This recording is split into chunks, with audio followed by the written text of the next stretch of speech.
Bon, on commence.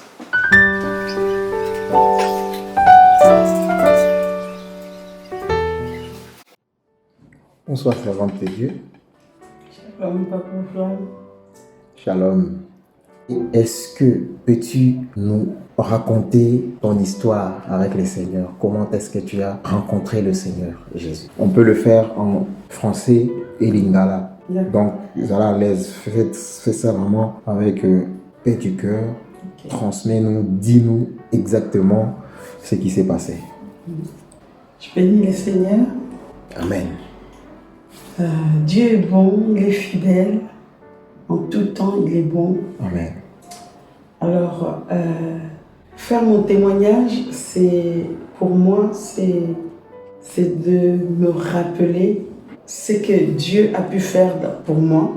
Mon témoignage, pour certains, peut paraître banal, mais moi qui ai expérimenté ces témoignages, je peux dire que c'est quelque chose d'extraordinaire Amen. que Dieu peut faire en une personne, à un individu qui peut-être qui ignorait qui il était.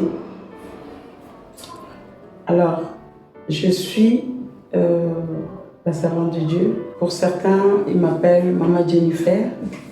Pour ceux qui m'ont vu grandir, on m'appelle Mamie Dembo, Ah, ok. parce que c'est le prénom que papa et maman m'ont donné. D'accord. Parce que Voilà. moi, je t'appelle Maman Jennifer. Voilà. Maman Jennifer Donc, Watteau. Voilà, c'est le nom que je porte et bon, voilà, je réponds au prénom que les gens m'appellent selon notre rencontre, notre connaissance.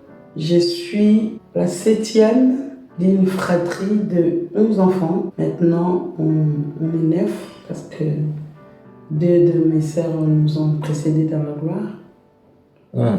Gloire à Dieu. Et donc je suis 7e. On était 5 filles, 6 filles et 5 garçons. Et là on est resté 4 filles et 5 garçons. 9. 9, on est resté 9. Alors, je suis née dans une famille chrétienne catholique. J'ai grandi au sein de cette famille, en tout cas dans mon enfance. Les souvenirs que j'ai, c'est que tous les soirs, maman nous réunissait pour une prière de famille. Maman, elle était très engagée dans l'église où on était. C'était à Kinshasa. Elle était très engagée en tant que maman diaconesse. Elle était engagée comme enseignante pour la préparation du premier communion, comme pour ceux qui savent comment ça se passe à l'église catholique. Elle était quand même vraiment fervente à l'église catholique. Alors, en grandissant, c'est que j'ai pu analyser bien des années après, c'est que j'ai toujours aimé les choses de Dieu.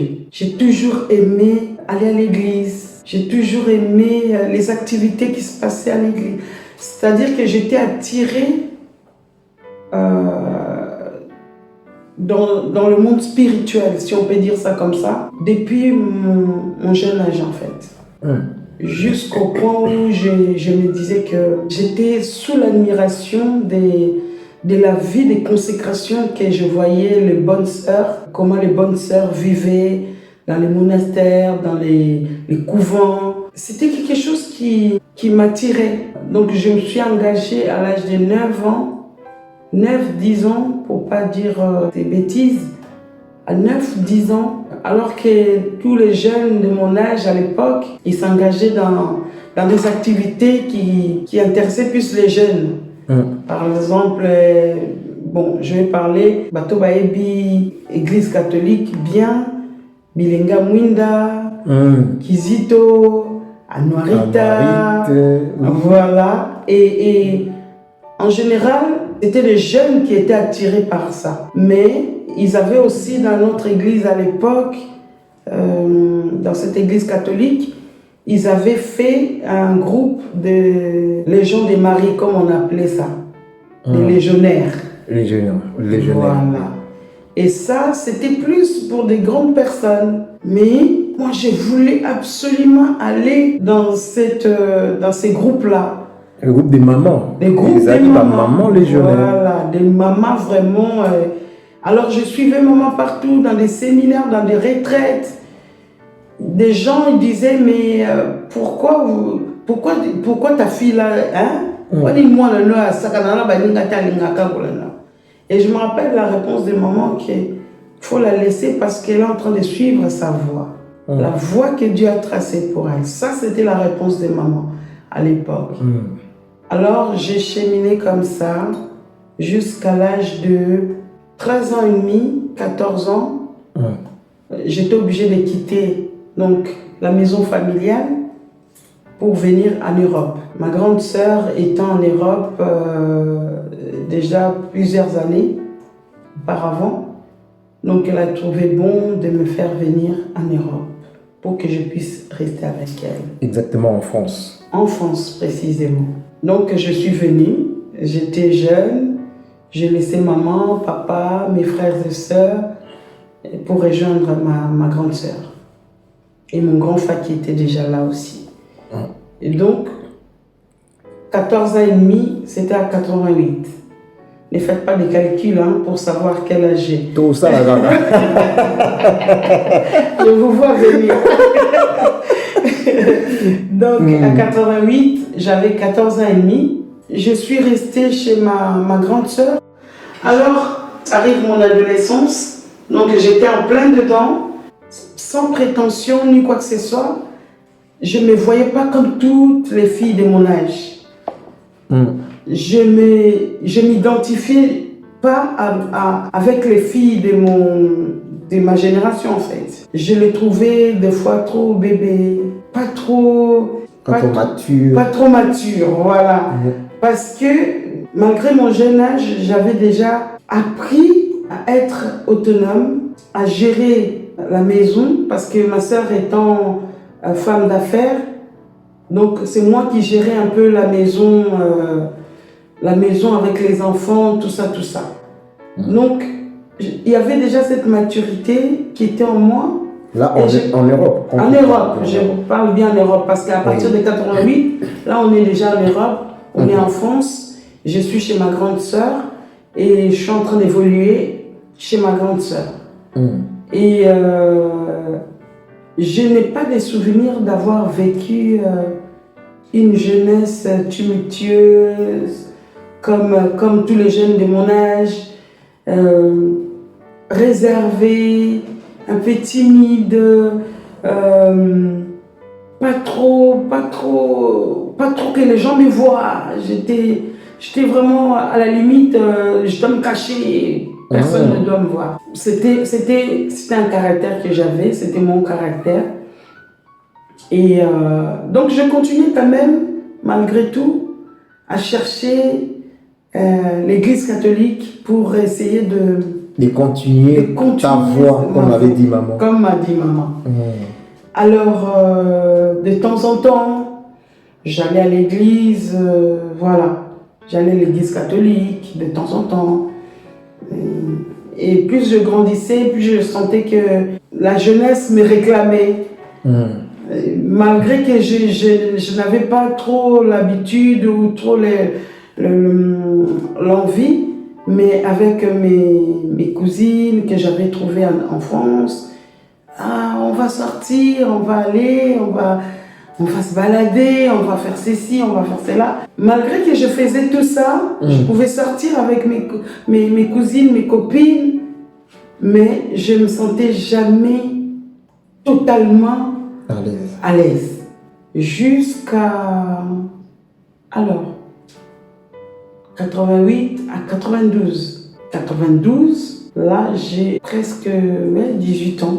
Et je fais la rencontre d'un jeune homme. Le jeune homme qui deviendra mon époux. 92, je fais la rencontre de Dingawato à l'époque.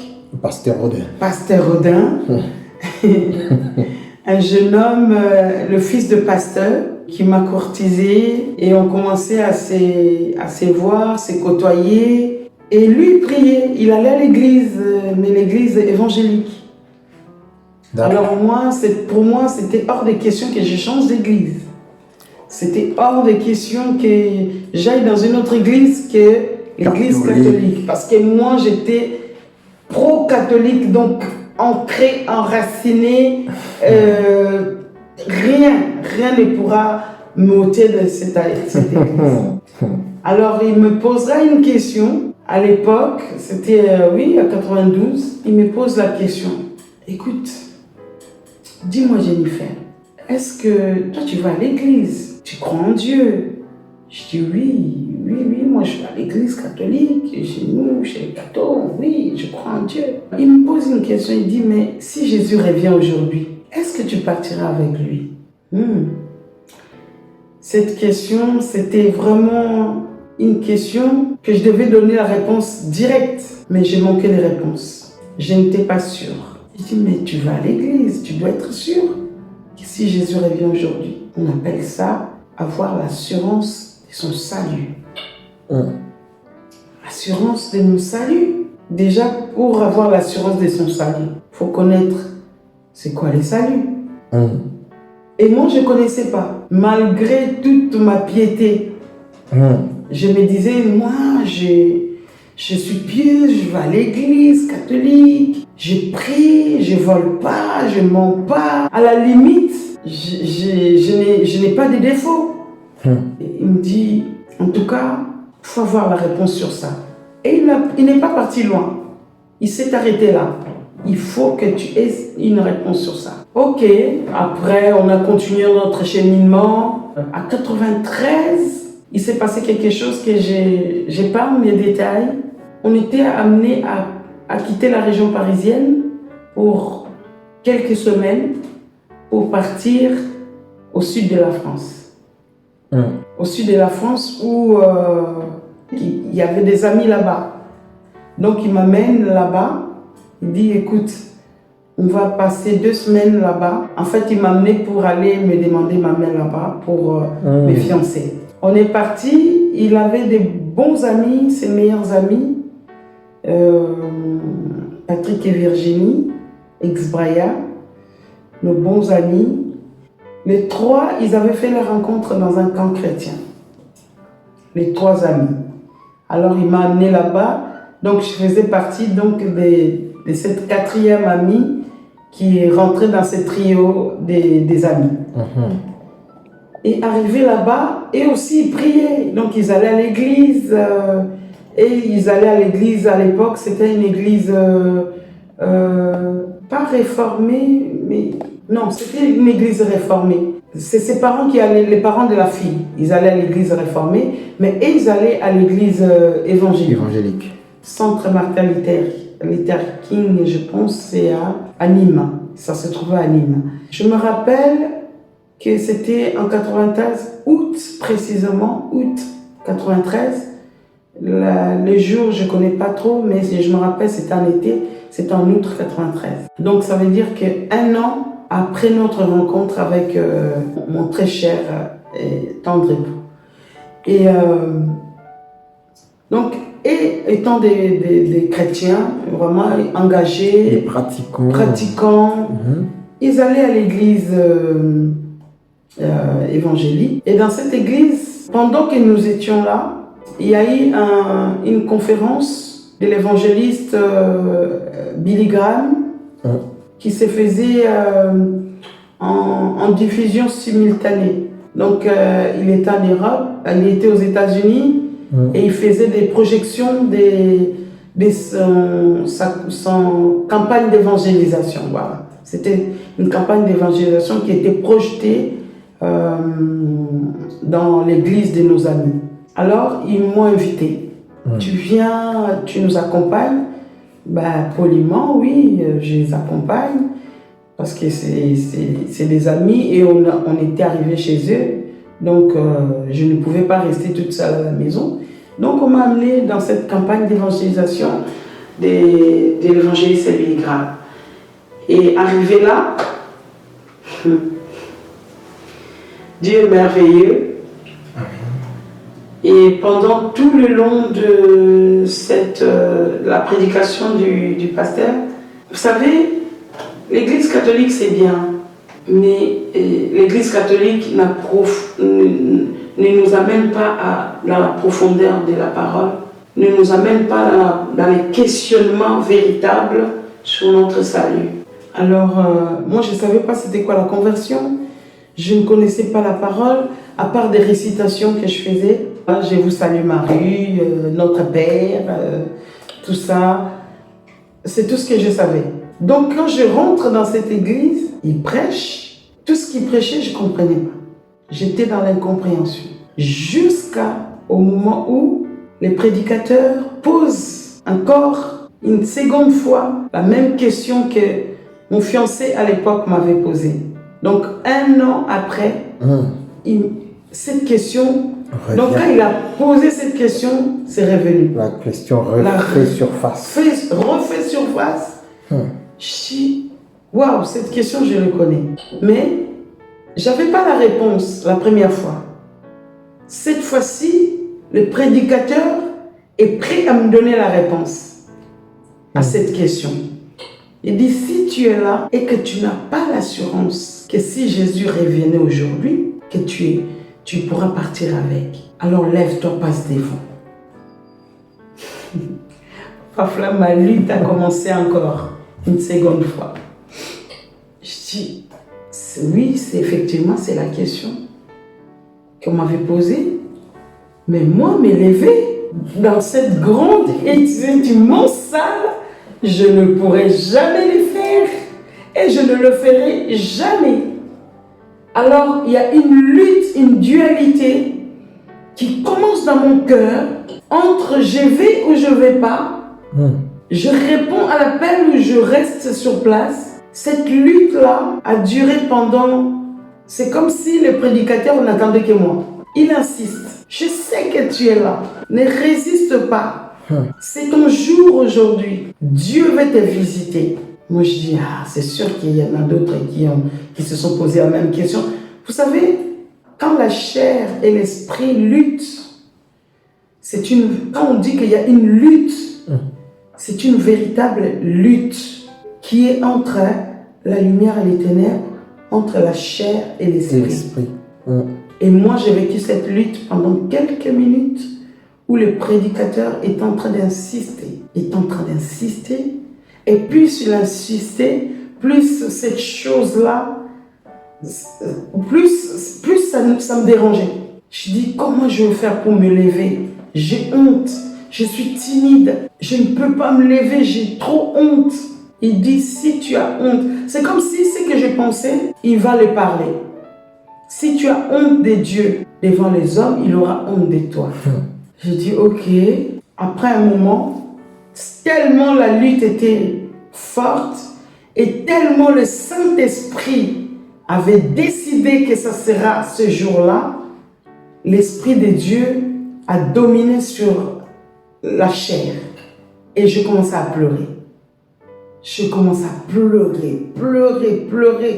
Et je ne savais pas pourquoi. Je commence à regarder maintenant. Moi qui me disais que je suis bien portant, moi je ne fais pas du mal aux gens, moi je n'insulte pas, moi je ne vole pas, moi je pique pas les hommes des gens, je fais rien de mal. Je vois ma vie comme si j'étais souillée. Je vois ma vie comme si j'étais sale. Et il dit, il n'est pas venu pour le juste, il est venu pour les pécheurs, Amen. Pour ceux qui sont malades. Il n'est pas venu pour les bien portants, il est venu pour ceux qui sont malades. Alors, le Saint-Esprit commence à me parler. Mais tu es malade. Il veut te guérir. Ce n'est pas une maladie physique, mais c'est une maladie où le péché est en train de polluer ton cœur, de polluer ton esprit. Et il dira encore, ce n'est pas par vos œuvres, afin que personne ne se glorifie. Il n'y a qu'un seul chemin qui peut nous amener au ciel. C'est celui qui s'appelle le chemin, la vérité et la vie. Il n'y a que le nom de Jésus qui peut te sauver aujourd'hui.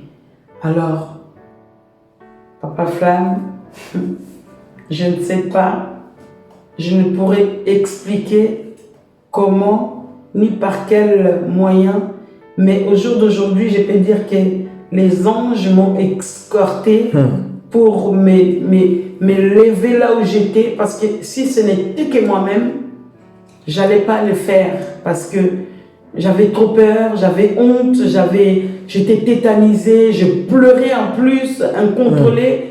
Je disais, je vais m'afficher, les gens, tout le monde va voir comment je pleure, j'ai honte, je vais parler. Mais je me suis retrouvée devant cette grande et immense salle. Comment je me suis retrouvée là? Parce que j'ai senti qu'il y avait du monde qui avançait. J'avais les yeux fermés, mais il y avait du monde qui avançait.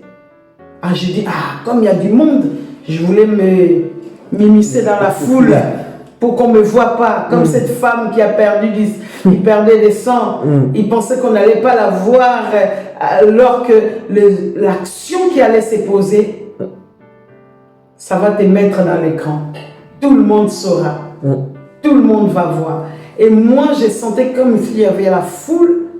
Je me suis dit, comme il y a du monde, je me lève. Et je m'étais levée, je suis passée devant. Ils ont fait la prière, on nous a fait répéter. Je ressentais les sentiments, je le vois encore, les sentiments mélangés de la tristesse, de la repentance, mais une joie immense d'être, comment dire, de se sentir aimé malgré ce que je pouvais être. Cet amour m'a environné. J'ai senti une joie dans mon cœur. Je pleurais, je disais, mais qui est ce Dieu qui peut m'aimer? Et pendant que je pleurais, je faisais la prière, je pensais qu'il y avait du monde tout autour de moi. J'étais parmi la foule. Et Amen, Amen. Et j'attends la salle acclamer. Acclamer, acclamer, acclamer, acclamer. Et j'ouvre les yeux, je regarde à gauche, personne. Je regarde à droite, personne. Wow. Derrière moi, personne. J'étais seule. Ces jours-là, Jésus est venu me sauver. J'étais seule parmi des centaines de gens. J'étais la seule à passer devant. Et c'est merveilleux, c'est inexplicable parce que je pensais qu'on était nombreux alors que le Seigneur avait choisi ces jours-là que je serais son élu, la seule dans cette grande conférence à avoir été sauvée par Jésus.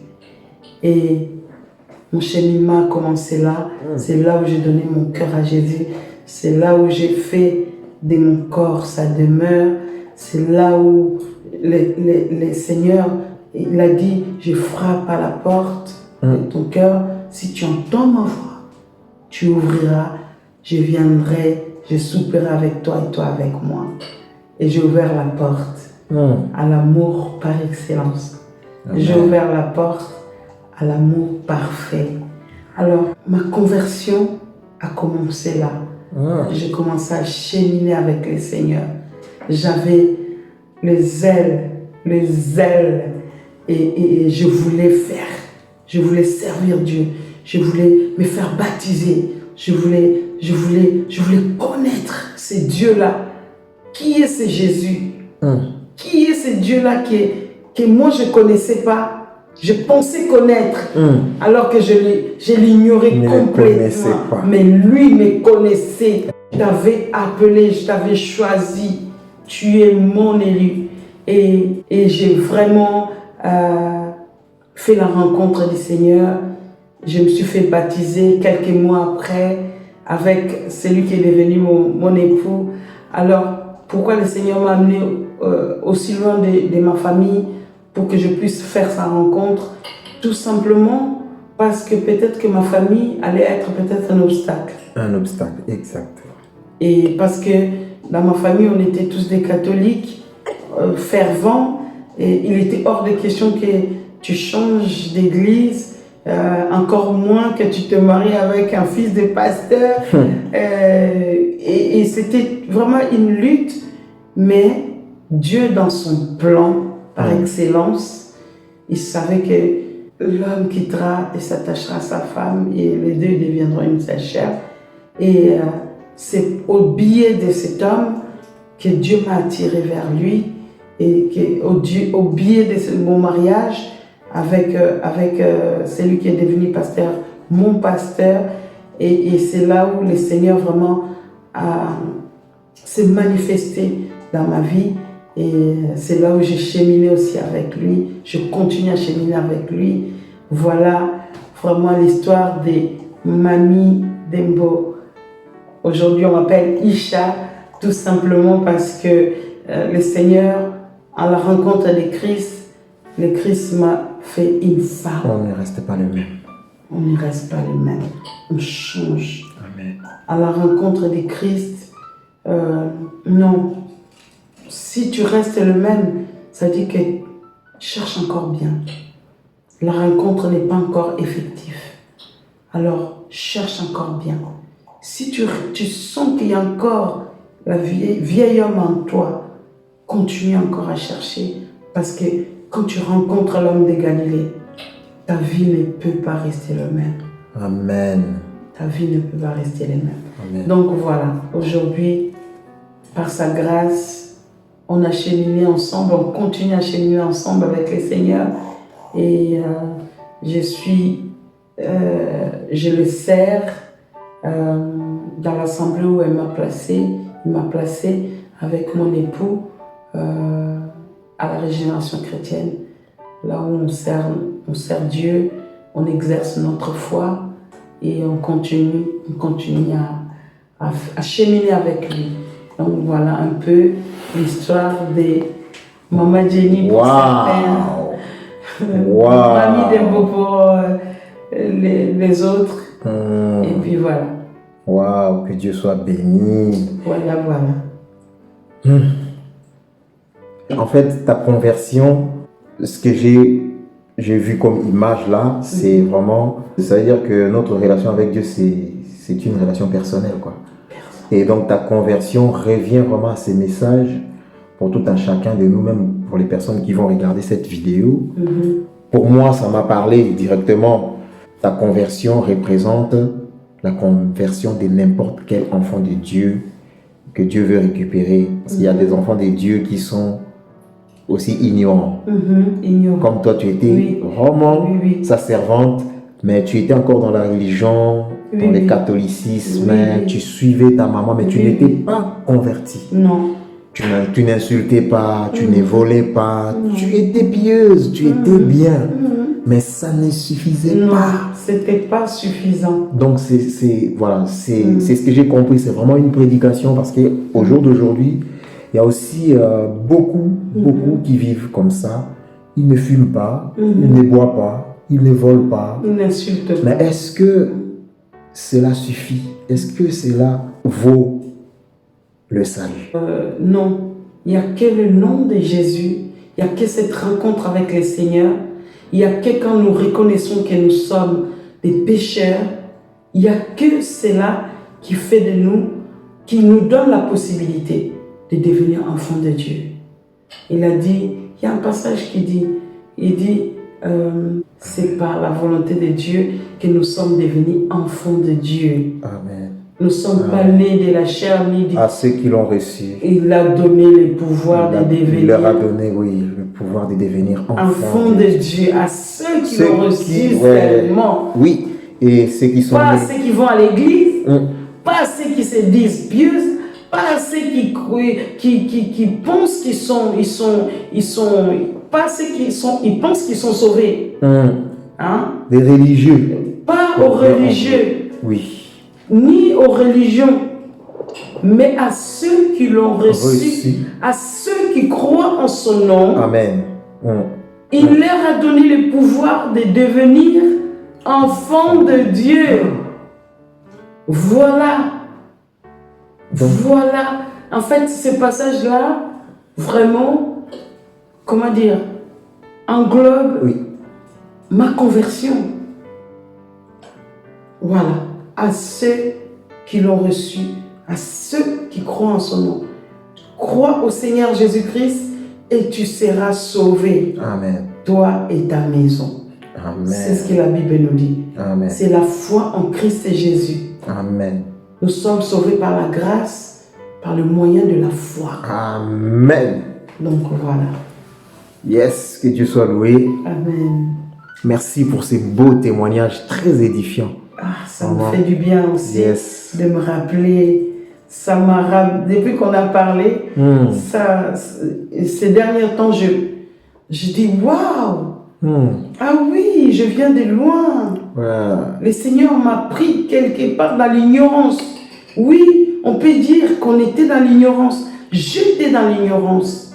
J'allais à l'église. Je m'engageais même. Mais il n'y avait pas la rencontre personnelle. La rencontre personnelle. Les enfants qui nous écoutent. Si tu m'écoutes, ce n'est pas suivre tes parents qui vont faire de toi un enfant de Dieu. Ce n'est pas suivre des amis qui feront de toi un enfant de Dieu. Il faut que tu aies cette disposition du cœur de faire la rencontre. Tu dis, Seigneur, si tu es vraiment là, alors je vais te suivre, je vais te rencontrer. Révèle-toi en moi. Révèle-toi personnellement. Le salut est individuel. Amen. Ce n'est pas nos parents qui nous sauvent. Ce n'est pas les œuvres que nous faisons qui nous sauvent. Ce n'est pas les amis qui nous sauvent. Mais c'est Jésus-Christ qui sauve. Amen. Donc voilà. Amen. En tout cas, merci. Ça fait du bien. Yes. Ah, ton témoignage m'a inspiré encore. Amen. Oui, beaucoup de témoignages. Gloire à Dieu. Merci beaucoup. Gloire à Dieu.